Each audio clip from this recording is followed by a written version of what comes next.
इसी बात पर कर लेती हूं कि जिस तरह से पूरा एक हंगामा हुआ आज सदन में, और वो पहले तो ऐसा लगा कि राष्ट्रपति को लेकर है, फिर सेंगोल को लेकर विवाद शुरू हो गया। तो मैं कंचना जी पहले एक बात सवाल पूछूंगी, अगर सेंगोल हटेगा तो कौन सा मुद्दा हल हो जाएगा? तो हम कह रहे हैं सेंगोल रखकर कौन सा मुद्दा सॉल्व हो गया? नीट का सॉल्व हो गया है क्या? पेपर लीक का मुद्दा सॉल्व हो गया है क्या? लेकिन मुझे एक चीज समझ नहीं आती है, उन्होंने रखा है तो आपको हटाना है? नहीं, एक उसको लेकर ये बीजेपी के लीडर और जो कह रहे हैं कि क्योंकि power transfer, symbol of power transfer है, इसको नेहरू माउंटबेटन ने नेहरू जी को दिया था। क्लियर कट कोई एविडेंस अवेलेबल नहीं है। आपका इतना बड़ा चैनल है, आप भी रिसर्च इस पर करवा सकती हैं, लेकिन हाँ, व्हाट्सएप यूनिवर्सिटी से बनाया गया इतिहास जरूर मिल जाएगा जो इनके द्वारा फॉरवर्डेड है। लेकिन दूसरा ये कहते हैं कि हम पुरानी बिल्डिंग जो हमारी संसद थी उसको छोड़कर नई हमने इसलिए बनवाई क्योंकि हमारा जो कॉलोनियल थिंग्स है, माइंड सेट है, उससे हमें निकलना है। तो ये जो पावर ट्रांसफर जो माउंटबेटन का आप कहते हो नेहरू जी को दिए थे, आपके अकॉर्डिंग अगर ये सच है, आपके इतिहास के अनुसार सच है, ठीक है, तो क्या इसको आप जो अपना रहे हो वो सिंबल आप वो माइंड सेट कॉलोनियल पीरियड का नहीं है? आपको एक चीज कहते हो कॉलोनियल पीरियड का और दूसरा चीज आप अपनाते हो। तो ये कोई डिबेट का विषय नहीं। मैं बिल्कुल आपसे सहमत हूँ, ये डिबेट का विषय नहीं है। मैं तो आपसे सहमत हूँ कंचना जी। मुझे बड़ा अजीब लग रहा है कि एक सेंगोल को लाने हटाने को लेकर हम डिबेट करने बैठ गए, क्योंकि हंगामा ही ऐसा कर रहे हैं आपकी पार्टी के लोग। आपकी पार्टी नहीं, क्या आज संसद में इस बात को लेकर विवाद होगा कि सेंगोल को लगाया जाए या हटाया जाए? लोगों के बहुत सारे मुद्दे हैं, ये आप ही कहती है। मैं पूछना चाह रही हूँ, उसी संसद में जब हमारी महामहिम राष्ट्रपति जी जब संबोधन कर रही थी, उन्होंने मणिपुर का नाम नहीं लिया। नॉर्थ ईस्ट में शांति लाने के लिए क्या कर रही है सरकार, ये बोली, एक बार भी मणिपुर नहीं बोली उन्होंने ये नहीं कहा कि पेपर लीक में वही कमेटी वही ये सब बात करके आप चली गई हैं।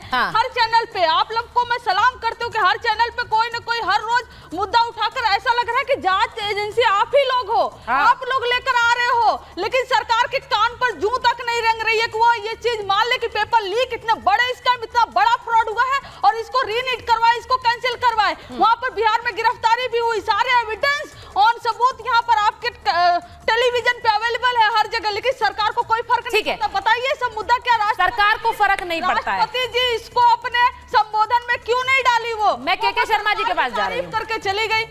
सरकार की तारीफ नहीं, सरकार की उपलब्धियां, क्योंकि वो कहती है ये मेरी सरकार है। राष्ट्रपति के लिए हमेशा वो मेरी सरकार है, और इसीलिए मैंने ये सवाल पूछा कि क्या प्रतिभा पाटिल जब राष्ट्रपति थी तो वो क्या अपनी बात बताती थी या वो सरकार की उपलब्धियां गिनाती थी? सवाल मेरा इसलिए है, मैं एक बार जरा दोनों पत्रकारों के पास जाऊंगी। एक बार के शर्मा जी, आप पर गंभीर आरोप लग रहे हैं। प्रतिभा पाटिल जी जब राष्ट्रपति थी, अवधेश जी और प्रेम कुमार जी, एक बार जरा सुनिएगा, मुझे बताइएगा, तो क्या वो अपनी बात कहती थी अभिभाषण में या वो सरकार की उपलब्धियां गिनाती थी? अवधेश जी पहले। नहीं, कभी भी सबको मालूम है प्रतिभा देवी सिंह पाटिल, बल्कि भारत के राष्ट्रपति के इतिहास में 2 राष्ट्रपति ऐसे हुए हैं जिनको लेकर के सत्तारूढ़ दल को भी मालूम है कि क्या क्या हुआ था, वो एक दूसरा पक्ष है। राष्ट्रपति हमारे देश में निश्चित रूप से संवैधानिक प्रमुख हैं, एग्जीक्यूटिव हेड हैं, उनके नाम से सब काम होता है, लेकिन राष्ट्रपति के पास अपने अधिकार नहीं है, फिर तो सत्ता के 2 केंद्र हो जाएंगे। हमारे यहाँ संविधान में ऐसी व्यवस्था है कि सत्ता का एक केंद्र रहेगा, प्रतीक के रूप में एक ऐसा अभिभावक है जो समय आने पर सुझाव देगा कि ये नहीं, ये होना चाहिए, लेकिन वो सुझाव मानने के लिए सरकार बाध्य नहीं होगी। तो सरकार ने जो दिया है, राष्ट्रपति ने पढ़ा है, लेकिन मैं दूसरा प्रश्न उठा रहा हूं कि जिस प्रकार से संजय राउत जी ने आज कहा कि आम आदमी पार्टी ने जो बहिष्कार किया है वो सच है, क्योंकि ये सरकार तानाशाह की है और उसके तानाशाही लाने में राष्ट्रपति की भी भूमिका है। अगर आप राष्ट्रपति को विवादों के घेरे में दलीय राजनीति में ला देंगे, और कल जिस ढंग से ओम बिरला के अध्यक्ष के रूप में निर्वाचन होने के बाद जो राहुल गांधी जी का भाषण था, जो अखिलेश यादव जी का भाषण था, जो सुदीप बंदोपाध्याय जी का भाषण था, उसमें क्या था कि आप सत्ता पक्ष को तो महत्व देते हैं, लेकिन विपक्ष को भी दीजिए। उम्मीद है कि आप संविधान का पालन करेंगे, ताकि विपक्ष की आवाज आए और उसके माध्यम से देश की जनता की आवाज आए। ठीक है, इस प्रकार से अध्यक्ष के पद को विवादास्पद बनाना, दलीय राजनीति में खींचना, और राष्ट्रपति मैं शुरुआत में एक बात कहूं कि एक बार जरा इनिशियल चिंता और डरावना कुछ नहीं हो सकता। जी, मैं शुरुआत में रिक्वेस्ट करी थी कि बहुत सारे मेहमान है कि इनिशियल रिएक्शन सबका हो जाए, उसके बाद बात करें, आगे भी बढ़ाएं। मैं एक बार के शर्मा जी आपके पास आ रही हूँ। आरोप जो कंचना जी ने लगाया और भाटी जी भी बैठे हैं, मैं किशोर तिवारी जी के पास भी जाऊंगी, लेकिन वो आरोप ये लगा रही हैं कि जो मुद्दे इतने सारे हैं उन पर सरकार का मौन हमें मजबूर करता है कि हम विरोध प्रदर्शन करें। खूब करें, 2 दिन से तो कर ही रहे थे, 2 दिन क्या पिछले 1 सप्ताह से कर रहे हैं। लेकिन मैं पहले बता दूं कि उनको संसदीय जो परंपरा है, व्यवस्था है, उसका ज्ञान जरूर लेना चाहिए। जो भी राष्ट्रपति का अभिभाषण होता है वो सरकार का दस्तावेज होता है। ये पहले ही जब शुरुआत होती है तो कहा भी जाता है, जब भी कोई डिबेट करता है तो कहता है कि हम मानते हैं सरकार का दस्तावेज है, और वहाँ से चालू होता है। तो पहले वो सब चीज़ों का अध्ययन करें, इसके बाद कोई कमेंट्स करें तो अच्छा लगेगा, वरना अज्ञानता ही प्रदर्शित होती है। दूसरी बात, एक बात है सिंगोल पे, मैं उस पर बहुत कुछ नहीं कहूँगा, लेकिन इतना ही कह दूँ कि ये अंग्रेज़ों से जुड़ा हुआ नहीं है, ये चोल वंश जो हमारे ही देश का है, चोल वंश से जुड़ी हुई परंपरा है। और चोल वंश जिसमें पहला प्रजातांत्रिक व्यवस्था थी, जिस चोल वंश में, तो वहाँ से ये आता है, तो उसका भी अध्ययन करना चाहिए।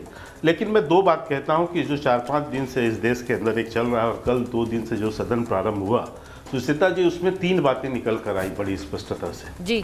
पहली बात तो ये थी कि कल के दिन में राहुल गांधी जी के अहंकार और गांधी परिवार की जो तानाशाही मानसिकता है वो चकनाचूर हुई। दूसरा जो चीज तथ्य निकल कर आया बाहर में कि ईडी गठबंधन की धज्जियां उड़ गई इन 2 दिनों के अंदर अंदर, जो सबने देखा देश में।